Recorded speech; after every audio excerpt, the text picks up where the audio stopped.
ഇന്ന് ഫെബ്രുവരി 14-ാം തീയതി രാവിലെ തന്നെ ഒരു കോൾ ഓപ്ഷൻ്റെ ബൈ ആയിരുന്നു ഇന്നത്തെ ട്രേഡായിട്ട് എടുത്തിരുന്നത്. നമ്മൾ നോർമൽ ട്രേഡിംഗ് ഡേയ്സ് നോക്കുകയാണെങ്കിൽ നമ്മളൊരു സ്റ്റോപ്പ് ലോസും ടാർഗറ്റും വെച്ച് കഴിഞ്ഞാൽ അതിൽ ഏതെങ്കിലും ഒന്ന് ഹിറ്റ് ആവാണ്ട് നമ്മൾ എക്സിറ്റ് അടിക്കാറില്ല. പക്ഷേങ്കിൽ കണ്ടിന്യൂസ്ലി കുറച്ച് ലോസ് വന്നതുകൊണ്ട് തന്നെ ഇന്ന് ജസ്റ്റ് ഒരു 1800-1900 രൂപേൻ്റെ പ്രോഫിറ്റ് കണ്ട സമയത്തിൽ ഒരു പാനിക് ആയിട്ടുള്ള ഒരു എക്സിറ്റ് ആയിരുന്നു ഇന്ന് സംഭവിച്ചിരുന്നത്. അപ്പോൾ നമുക്ക് ജസ്റ്റ് ട്രേഡിംഗ് ഡീറ്റെയിൽസിലൊക്കെ ഒന്ന് നോക്കി നോക്കാം. 1 മിനിറ്റ് ടൈം ഫ്രെയിം നോക്കുകയാണെങ്കിൽ രാവിലെ മോർണിംഗ് തന്നെ നമുക്കിവിടെ ഒരു നല്ലൊരു SMCൻ്റെ ഡൗൺഫോൾ സ്ട്രക്ചർ ഇവിടെ ക്രിയേറ്റ് ചെയ്ത് നമുക്കിവിടെ കാണാൻ പറ്റും.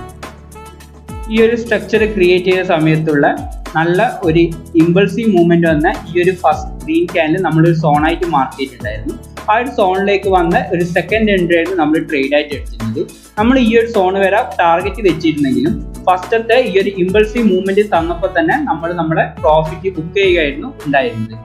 അത് നോക്കിയാൽ കാണാൻ പറ്റും. ഏകദേശം 9300 ഒരു കോൾ ഓപ്ഷൻ ആയിരുന്നു നമ്മൾ വാങ്ങിച്ചിട്ടുണ്ടായിരുന്നത്. ഈ ഒരു ട്രേഡിൽ നിന്ന് നമ്മൾ ബുക്ക് ചെയ്ത പ്രോഫിറ്റ് എന്ന് പറയുന്നത് ഏകദേശം 1858 രൂപയായിരുന്നു.